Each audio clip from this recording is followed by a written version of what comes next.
Shalom dan salam sejahtera untuk kita semuanya, khususnya umat Paroki Kedoya. Apa kabar semuanya? Satu hal yang paling utama dan yang kita minta saat ini adalah ya pasti kita dalam kondisi sehat ya. Salam jumpa bersama saya Eko Wardoyo di kanal YouTube channel Gereja Santo Andreas dalam podcast Paroki Kedoya.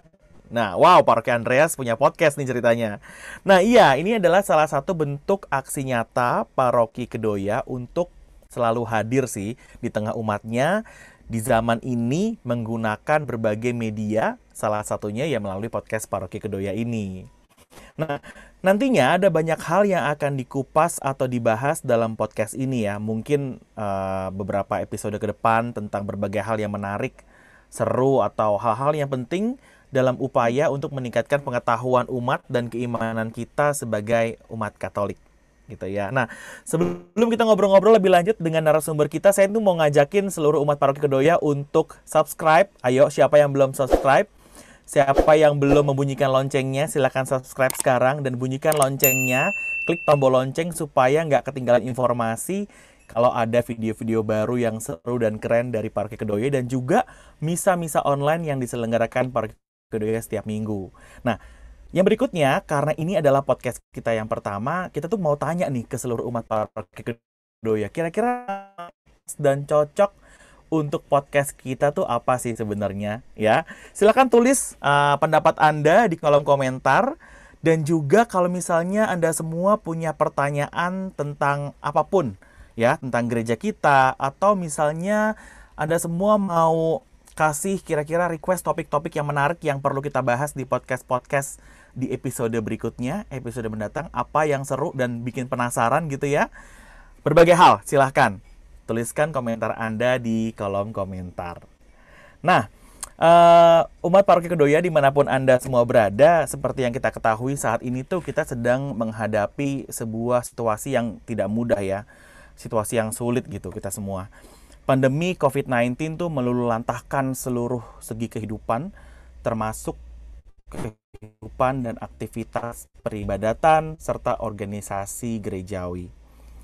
Dalam edisi kali ini, kita akan coba membahas mengenai kondisi pandemi COVID-19 dan hubungannya dengan kehidupan gereja. Khususnya bagaimana Paroki Kedoya ini menghadapi situasi ini dan berusaha bangkit kembali untuk menjadi wadah pelayanan bagi umat Katolik, khususnya di Paroki Kedoya. Nah, pada kesempatan kali ini tuh saya sudah kedatangan dua tamu. Yang pertama tentunya sudah tidak asing bagi kita semua. Saya akan sapa, halo Romo Celsius Maya Bubun MSC. Apa kabar Romo? Kabar baik, Eko. Kira-kira kalau Puji saya Tuhan. pakai topi ini saya tambah ganteng atau biasa-biasa aja ya? Mantap Romo, ganteng. Ini Kalau Romo pakai sedikit-sedikit lebih ganteng ya. Nggak ketuaan banget bukannya gitu ya. enggak Oh, dong. puji Fresh Tuhan. dan segar, mantap. Cocok Romo. Luar biasa. Oke, Romo selamat bergabung. Terima Ya, kasih. terima kasih sudah bergabung dalam ngobrol-ngobrol kita kali ini. Nah, yang kedua nih saya mau menyapa ini sister saya sebutnya. Sister Melia Mustika. Halo Mel. Oh, udah lama banget Hai, kita nggak hai. ketemu di gereja. Gila. Iya, udah lama banget ya. Ini PPKM level berapa sekarang? Level 3 ya. Kemarin level 4. Aduh, ini memisahkan kita semua, cuman kita tetap masih bisa ketemu lewat online begini ya. Nah, Yang penting Meli, kan tetap senyum gitu. iya, Jangan senyum. tetap. Nah, Melia ini juga selaku Sekretaris Dewan Paroki Harian dan juga Melia ini juga bertugas dalam tim gugus tugas kendali paroki ya, penanganan COVID-19 di paroki kita. Makanya kita nanti akan membahas mengenai penanganan COVID. Mungkin Melia nih paham nih tentang penanganan COVID-19 di gereja kita dan bagaimana kita berupaya untuk bisa menyelenggarakan misa kembali gitu ya. Nah, saya mau coba tanya dulu ke Romo Celsius ya, Romo. Jadi waktu kalau kita flashback nih, Romo, kalau kita flashback ke beberapa waktu lalu, awal mula pandemi itu mulai merebak, apa sih yang terpikir oleh Romo Sel gitu? Saya ingat waktu itu kondisi sudah mulai berita di mana-mana, ada COVID-19 virus gitu ya. Terus saya ingat sekali pada saat itu saya ikut tugas di gereja kita, paroki saat itu adalah misa jam paling malam, dan itu adalah misa terakhir sebelum gereja kita dan mungkin gereja di seluruh Jakarta dan juga Indonesia itu ditutup. Nah, pada saat itu Romo, apa yang terfikir oleh Romo? Ya, terima kasih atas pertanyaan yang luar biasa ini. Yang pertama, tentu ada keprihatinan bahwa umat tidak bisa lagi kemudian bisa offline, bisa bersama-sama di gereja, itu sesuatu yang menjadi keprihatinan. Lalu kemudian sempat terpikir juga bagaimana supaya kemudian kalau tidak bisa offline, lalu iman umat itu tetap terjaga, terawat. Itu menjadi tantangan juga untuk kami para Romo, bagaimana memelihara iman umat dalam situasi yang seperti itu. Nah, lalu kemudian kalau misalnya nanti kita masih bisa offline, apa yang bisa dibuat supaya kemudian umat merasa aman dan nyaman untuk datang ke gereja, ya bagaimana supaya kemudian kita membagi komuni dengan aman, lalu kemudian dipikirkan mengenai kemungkinan pakai sarung tangan lah, macam-macam. Yang intinya adalah keprihatinan bersama bagaimana kita tetap menjaga, merawat iman umat supaya tetap tumbuh, tetap terjaga di saat-saat yang seperti itu. Itu yang menjadi pikiran. Dan tentu ada pikiran yang lain nih. Ini pemandangan di belakang saya ini membuat saya kemudian berpikir, aduh ini kalau COVID kemudian banyak orang tertular, saya tidak bisa minum kopi di mall, tidak bisa lagi makan durian, ya jalan, saya tidak bisa lagi jalan-jalan dengan bebas. Wah, ini yang membuat saya kemudian pikir juga. Tapi itu kan yang sekunder, yang utama itu yang tadi serius. Iya. Ya, gitu. Iya. Nyangka nggak sih Romo bakal sebesar ini gitu? Artinya kita dulu berprediksi, kita dulu awal-awal hanya memprediksi paling hanya 6 bulan, setahun, hingga kita berpikir bahwa tahun depan mungkin kita sudah bisa berencana hal-hal lain gitu ya. Tapi ini sudah hampir 2 tahun gitu bahkan. Bagaimana menurut Romo? Ya, sebelumnya secara jujur harapan saya sebetulnya ya jangan lama-lama lah. Cepat selesai ini supaya kemudian kita bisa beraktivitas seperti biasa lagi, penuh sukacita, bergembira, berbicara dengan nyaman, terus pakai masker lagi. Tapi kemudian dalam hati berpikir bahwa ya ini namanya pandemi, ini pasti akan menular kemana-mana dan efeknya akan kemana-mana. Jadi tidak bisa mengharapkan bahwa dalam waktu singkat ini pandemi ini akan berakhir. Jadi lalu kemudian berpikir, ya sudah, kalau inilah situasinya, apa yang harus kita buat supaya kemudian kita tetap bisa hidup sebagai umat beriman. Nah, itu yang kemudian menjadi tantangan, menjadi pemikiran. Yang juga kadang-kadang kegembiraan itu kadang-kadang bisa hilang karena berpikir tentang situasi itu. Tapi ya sudah 2 tahun seperti ini, ya sudah kita senang-senang bergembira aja karena banyak pun tidak menyelesaikan soal.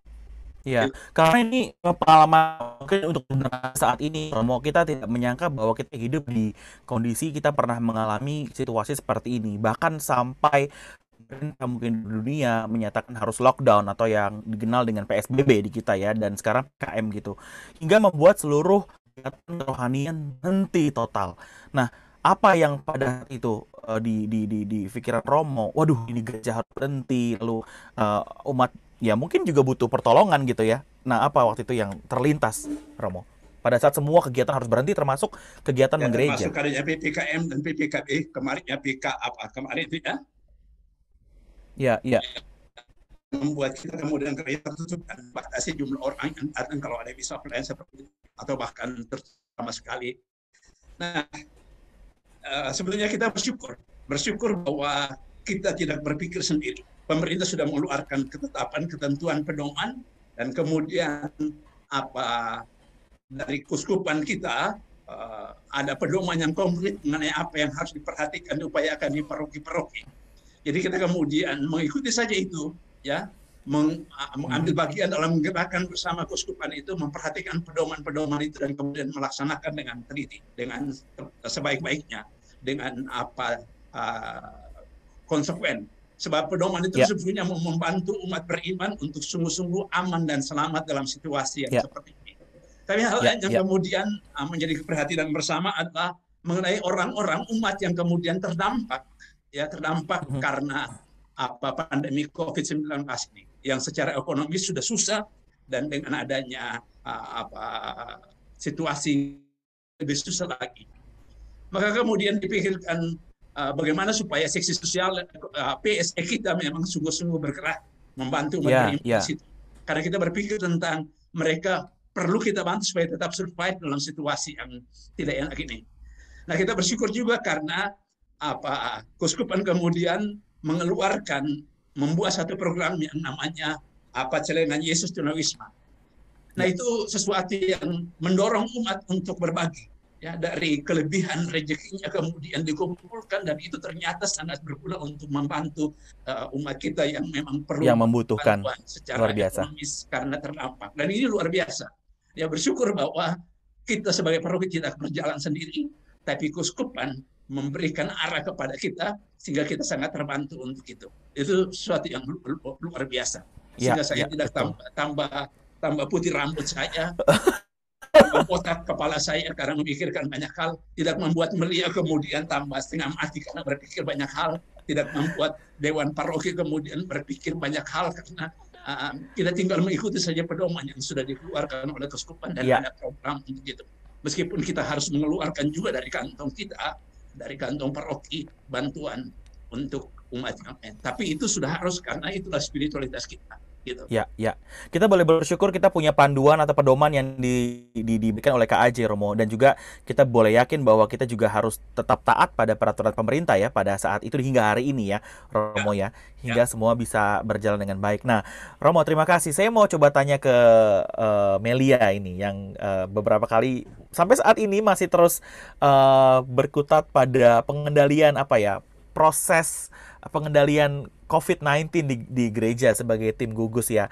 Nah, Melia, lalu apa nih yang dilakukan gereja ya untuk memastikan bahwa penyelenggaraan misa mingguan ya, kita kan pada saat waktu lalu itu kan sudah akhirnya sempat membuka misa mingguan ya, dapat dijalankan dengan baik gitu ya, dan aman di situasi pandemi ini sesuai dengan standar protokol kesehatan ya. Tadi Romo bilang kita pasti sudah ada peraturan utama yang harus kita ikuti dari KAJ tentunya, yang juga berkaca pada peraturan pemerintah. Nah, dari sisi tim gugus tugas itu apa sih yang dilakukan untuk memastikan bahwa misa berjalan dengan baik sesuai dengan protokol kesehatan?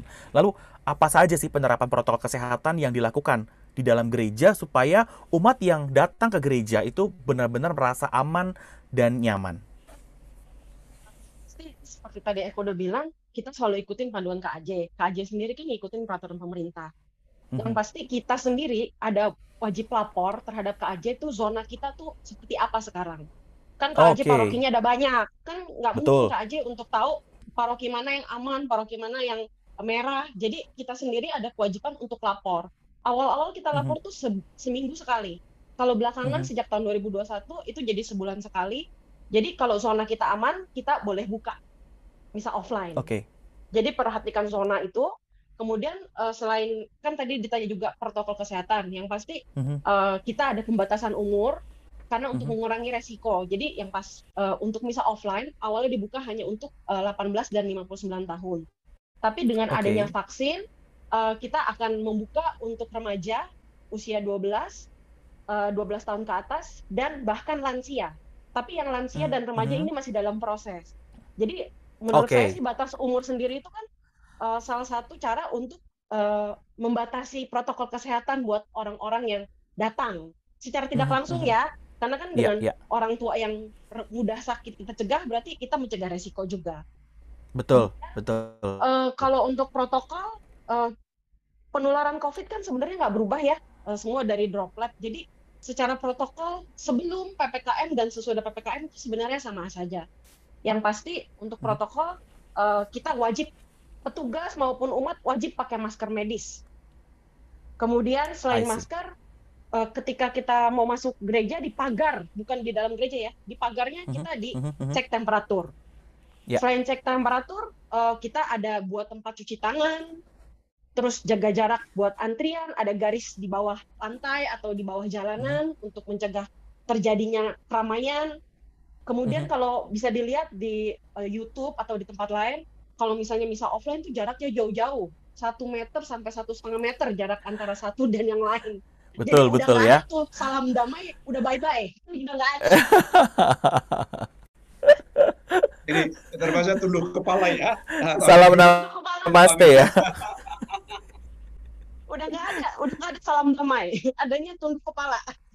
Ya, ya. Kemudian untuk kelengkapan protokol kita juga di dalam ada beberapa titik yang ada hand sanitizer, karena kita kan ada komuni ya. Kalau komuni itu gimana pun juga tangan kita megang hosti dan kita makan, Hosti. jadi itu resikonya tinggi kalau buat penularan. Jadi kita terapkan protokol pakai hand sanitizer sebelum komuni. Kemudian kalau misalnya kita makan komuni itu, kita nggak boleh makan di depan pastur atau di depan prodiakon, harus minggir dulu. Kan memang ada Geser beberapa ya. perubahan. Iya, geser dulu. Buka masker juga ada aturannya. Semua bisa dilihat sih di YouTube kita, yang lengkap itu ada perjalanannya. Kalau Ada misalnya ya. ada yang Oke. belum tahu, bisa lihat lagi di situ. Oke, oke. Ya, Iya. Melia, berat badan turun nggak memikirkan semua hal itu? Pengen Stres nggak? turun, tapi Pengennya turun ya Mel ya. pengen. Pengennya turun. Tapi kayaknya Oke. ya dok, urusan. Jadi kalau bisa saya simpulkan, sebenarnya semua protokol kesehatan itu sudah tersusun rapi ya Mel ya. Ya Romo, begitu ya. Semua sudah dibuat sedemikian rupa dengan panduan yang diberikan oleh KAJ, tentunya berkaca pada peraturan pemerintah. Dan kalau umat sekalian kira-kira masih lupa atau masih belum tahu tentang protokol kesehatan apa yang harus kita lakukan sebagai umat yang mau datang ke gereja, dan juga bagaimana kondisi dan situasi gereja, ini bisa buka ya Mel di channel YouTube Paroki Kedoya ya, di Gereja Santo Andreas. Silakan search aja di timeline video, itu ada syaratnya bagaimana kita bisa misa offline di gereja gitu ya. Oke, baik. Sekarang saya mau kembali ke Romo Celsius. Romo, kita semua sadar ya bahwa kondisi saat pandemi seperti saat ini, pergi keluar rumah itu termasuk ke gereja ya, tentunya menjadi sebuah pilihan umat ya. Mungkin beberapa umat itu menjadi pilihan yang sulit gitu ya. Mereka masih mau takut keluar rumah gitu ya. Aku maunya di rumah aja atau misa online aja gitu ya. Nah, apa pandangan Romo mengenai hal ini, dan apa yang ingin Romo sampaikan kepada umat gitu mungkin Romo? Ya, kalau ngomongnya itu mantap sekali ya. Pertanyaannya juga mantap. Karena ini mungkin mewakili sebagian orang Romo. Saya juga awal-awal, aduh, saya mau ke gereja masih takut nggak ya? Nah, bagaimana nih Romo, menurut Romo untuk ya pilihan orang ini, atau bagaimana menurut Romo? Ya, nah, pertama sebagai umat tentu kita harus taat dengan protokol kesehatan. Ya, tertib di situ. Ya, tertib di situ, mengikuti apa yang ditetapkan oleh pemerintah sebagai protokol yang memang harus diikuti secara ketat.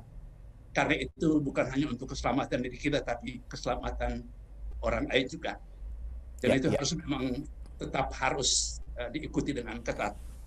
Ya, memakai masker dengan benar, ya, sesuai dengan petunjuk yang diberikan kepada kita, mencuci tangan secara teratur, kemudian menjaga jarak, menghindari kerumunan, dan mengurangi mobilitas. Itu protokol kesehatan yang wajib kita ikuti. Dan kewajiban itu berakar pada cinta kasih. Ya, cinta kasih kepada diri sendiri, cinta kasih kepada orang lain, cinta kasih kepada masyarakat yang ada di sekitar kita. Nah, itu mendorong kita untuk setia dalam protokol kesehatan itu. Nah, menyangkut kegiatan-kegiatan di luar rumah, sebetulnya kalau kita mengikuti protokol kesehatan itu dengan sebaik-baiknya, sebetulnya kita aman. Ya, kita aman. Karena banyak kasus sudah menunjukkan bahwa ada teman dekat yang kena, kita dekat dengan dia, ada kontak dekat, tapi karena kita pakai masker, lalu mencuci tangan dengan teratur, lalu kemudian masker itu melindungi kita. Ya, kita juga kemudian dengan menggunakan itu kita juga menjaga kesehatan orang lain. Dan itu yang perlu kita ikuti. Nah, justru gereja sangat ketat di situ. Kalau memperhatikan apa yang dijelaskan oleh Melia tadi, yaitu menjamin bahwa umat kalau datang ke gereja itu akan selamat, aman. Karena apa? Sudah sejak mau masuk ke gereja ada pemeriksaan panas, kemudian cuci tangan, suhu badan, lalu kemudian cuci tangan, lalu sudah itu berjarak. Di dalam gereja sudah diatur sedemikian rupa supaya ada jarak. Ya. sangat aman. Malah sebelum misa, 1 hari sebelumnya itu gereja sudah disemprot dengan disinfektan Disinfektan. supaya Ya. kemudian aman. Jadi sebetulnya datang ke misa itu aman. Ya. Dari pengalaman kemarin juga Romo Made dengan saya sudah kena pada saat misa terakhir. Toh umat yang menerima komuni dari kami itu juga aman karena kami menggunakan. Oh, iya, iya, iya, iya, iya. Malah lektor yang kemudian foto bersama-sama dengan kami di sakristi juga aman. Karena apa? Waktu foto bersama pakai masker. Jadi Pakai aman masker. semua. Aman.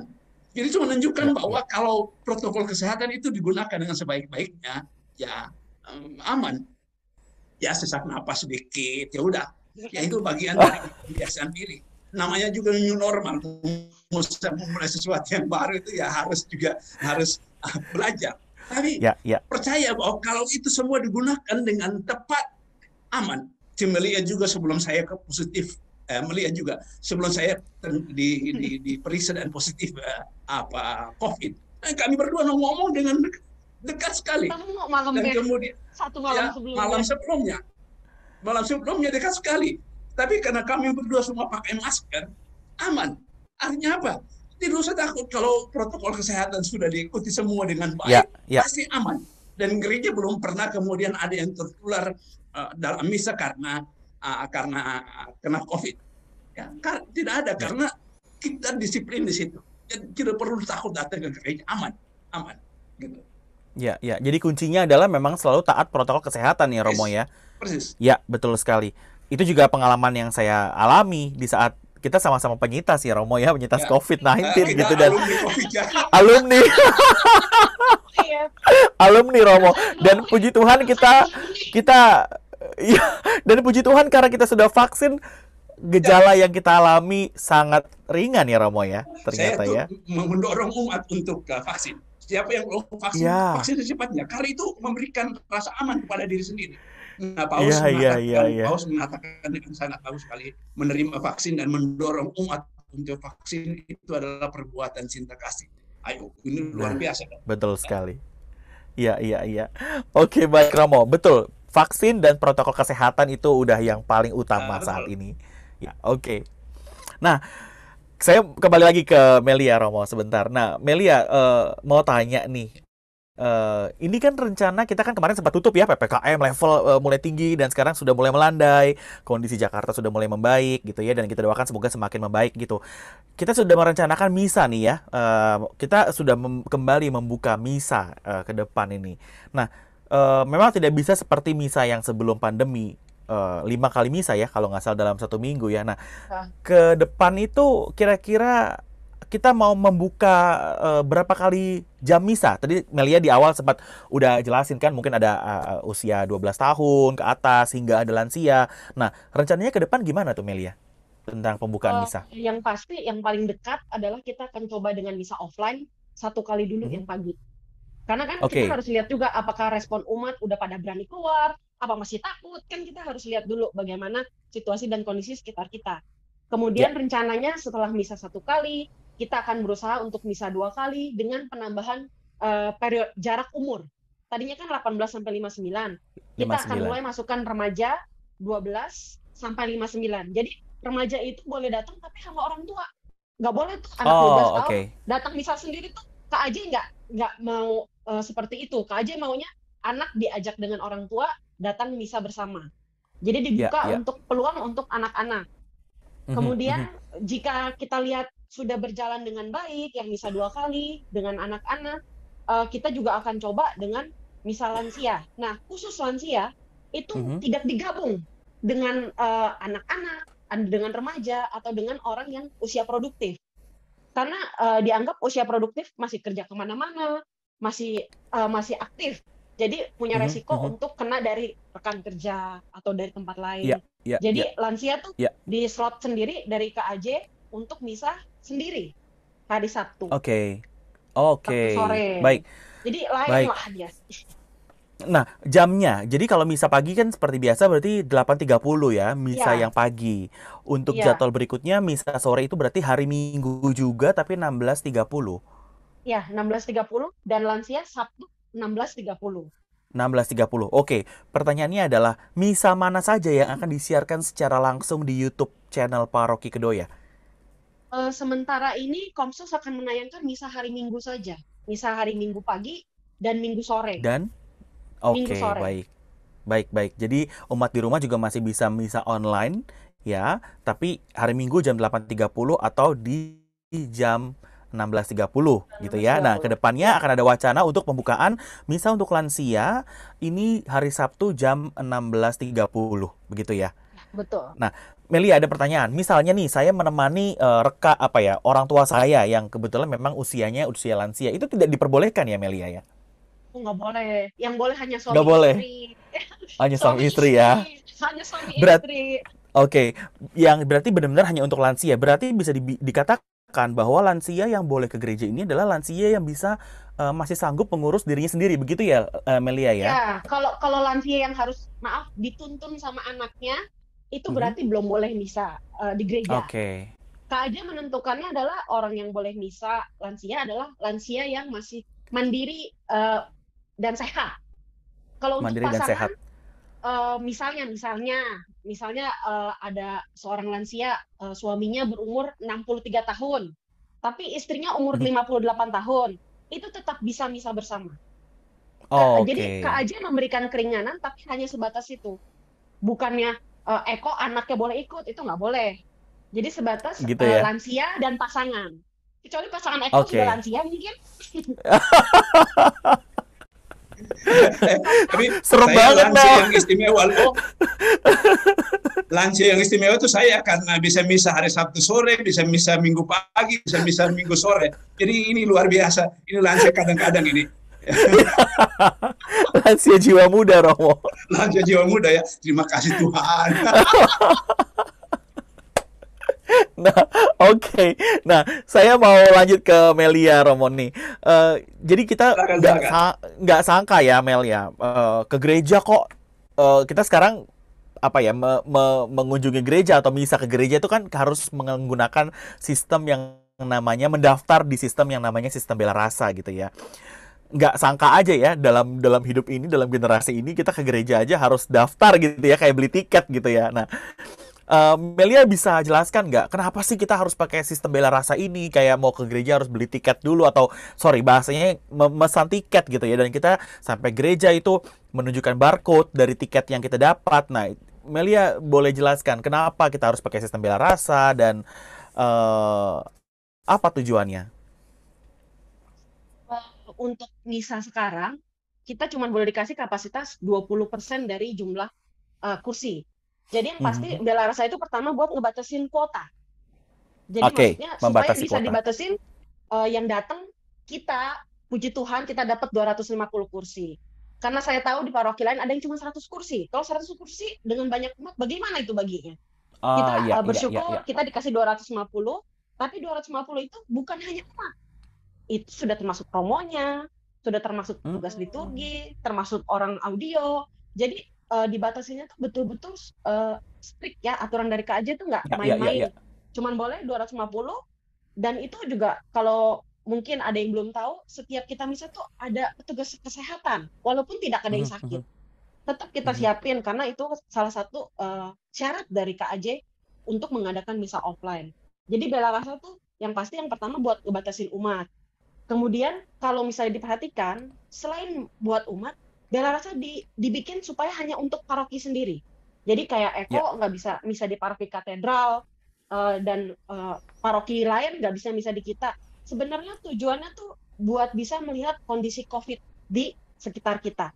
Kalau misalnya kita ada orang dari misalnya dari Pademangan, sekarang yang lagi rame kan Pademangan yang lagi mhm, zonanya merah. Kalau dia tiba-tiba datang misa mhm. ke kita, kan kita beresiko. Jadi yang Ya. pasti untuk mengawasi zona-zona COVID sekitar kita. Kalau kita awasin yang paroki-paroki kita saja, mungkin lebih mudah ketimbang kita lihat peta COVID satu Jakarta. Jadi ya buat Betul, betul. membatasi penularan, sebenarnya penyebaran. Ya, Jadi ya, ya. seperti itulah kira-kira. Ya, mungkin juga saya tambahkan itu juga untuk Ya, memudahkan Romo. tracing kalau kemudian ada yang kena di gereja. Nah, itu memudahkan apa tindak lanjut untuk tracingnya. Ya, semacam itu. Jadi itu juga berguna pendaftaran. Ya. Ya, jadi sistem ini memang dibuat bukan tanpa alasan ya, Pasti, Romo pasti, dan Melia pasti. ya, iya gitu.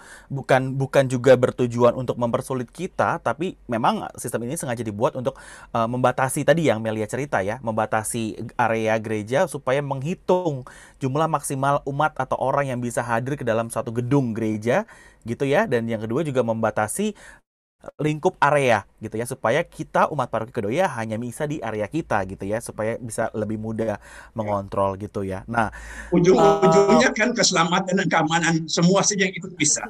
Itu betul ujung-ujungnya betul sana. Iya, Ya. Jadi ya repot sedikit tapi lebih baik repot dan kita kemudian aman dan nyaman daripada sembarangan datang lalu kemudian ada masalah. Gitu kan? iya iya iya Silakan. betul Ya. Romo, setuju setuju. Ya, nah Melia, satu lagi nih, apa saran Melia terhadap beberapa umat nih yang masih mungkin merasa kesulitan dalam melakukan pendaftaran atau registrasi? Misalnya mungkin mereka kebingungan atau mereka masih belum familiar dengan sistem belarasa.id ini. Gimana menurut Melia? sebenarnya kita sendiri, saya ada ngerekrut tim admin Bela Rasa, kita bilangnya, itu isinya anak muda semua yang siap membantu. Tapi Wow, oke. 10 admin Bela Rasa tidak mungkin mencakup semua umat Andreas. Jadi kita juga punya namanya TBLR atau biasa disebut Tim Bela Rasa Lingkungan. Itu biasanya yang Oke. mau Oh masuk ya. di situ ketua lingkungan, orang muda lingkungan, pengurus lingkungan. Jadi kita berusaha dengan adanya TBLR kita bisa mencapai umat-umat yang di pedalaman istilahnya yang ada yang mungkin nggak familiar dengan WA atau apa, jadi bisa dicapai oleh pengurus-pengurus lingkungan, karena kalau kita doang ngandelin 10 admin Bela Rasa, wah kita nggak nyampe datu ke semua orang. Iya, Jadi kalau betul ada betul betul. lansia atau orang yang agak gaptek itu bisa mencari TBLR. Kalau di TBLR atau tim Bela Rasa Lingkungan mentok, baru bisa cari ke admin atau ke admin langsung juga kita biasa welcome. Oke, oke. Jadi umat sekalian yang masih kebingungan terhadap sistem belarasa.id ini, bagaimana cara mendaftarnya jika belum mendaftar atau misalnya ada beberapa kesulitan gitu, bisa menghubungi ketua lingkungannya ya Melia ya, atau orang muda di lingkungan yang tahu tentang menjadi Oh, tim TBRL ini ya gitu ya. Seharusnya tim TBRL ini dan ketua lingkungan sudah mulai sejak beberapa waktu lalu woro-woro di grup WA lingkungan ya. Biasanya ya bagi umat yang mungkin mau misa, yang nggak bisa dibantu dan segala macam gitu ya. Oke, kan ya. sudah oke kok, udah Nah, berapa bulan kan kita pakai Bela Rasa. Masa iya, belum bisa juga. sudah mulai melek Dari ya, artinya umat ya sudah dari mulai ini ya. Agustus. Dari Agustus Oke, 2020 kita mulai kenal Bela Rasa dan ini kan sudah 1 tahun. satu Menurut saya tahun, banyak orang bisa karena terbiasa dan sekarang betul? terbukti sudah sedikit, makin sedikit yang nanya ke saya. Kalau dulu banyak banget dan Oh, sekarang udah makin turun. Coba yang nanya Eko Ya. banyak nggak sekarang? Ya. Jadi karena itu kelihatan beliau lebih banyak senyum sekarang. Dulunya kurang senyum. sudah terlatih ya umat-umat kita ya. Ya, ya. Oke, oke. Nah, diskusi kita makin menarik nih Romo Celsius dan juga Melia. Cuma rasanya kita perlu bagi ngobrol-ngobrol kita dalam 2 sesi ya, supaya kita punya waktu dan ruang yang lebih panjang yang juga bisa mendetailkan nih cerita-cerita yang tadi Romosel dan juga Melia bagikan. Dan mungkin kedepannya kita akan ngebahas tentang apa saja sih upaya-upaya dan hal-hal konkret yang dilakukan oleh paroki dalam membantu umatnya di saat menghadapi kondisi pandemi COVID-19 ini, gitu ya. Nanti kita akan bahas di episode yang berikutnya. Nah, umat sekalian, sekali lagi saya ingin mengajak Anda untuk jangan lupa subscribe channel ini dan juga nyalakan loncengnya supaya mendapatkan terus update tentang berbagai hal yang kita upload dalam channel YouTube Paroki Kedoya ini. Dan juga untuk Anda yang punya ide kira-kira channel ini atau podcast ini dikasih nama apa ya? Nah, silahkan tuliskan komentar Anda, ide Anda di kolom komentar. Dan juga bagi Anda yang mungkin ada pertanyaan atau kira-kira mau memberikan saran tentang topik apa yang perlu kita angkat dalam episode berikutnya, juga silahkan tuliskan komentar Anda di bawah. Baik, sekali lagi terima kasih Romo Celsius dan juga Melia. Kita jumpa lagi dalam podcast edisi berikutnya. Saya Eko Wardoyo undur diri. Terima kasih dan salam sehat untuk kita semuanya.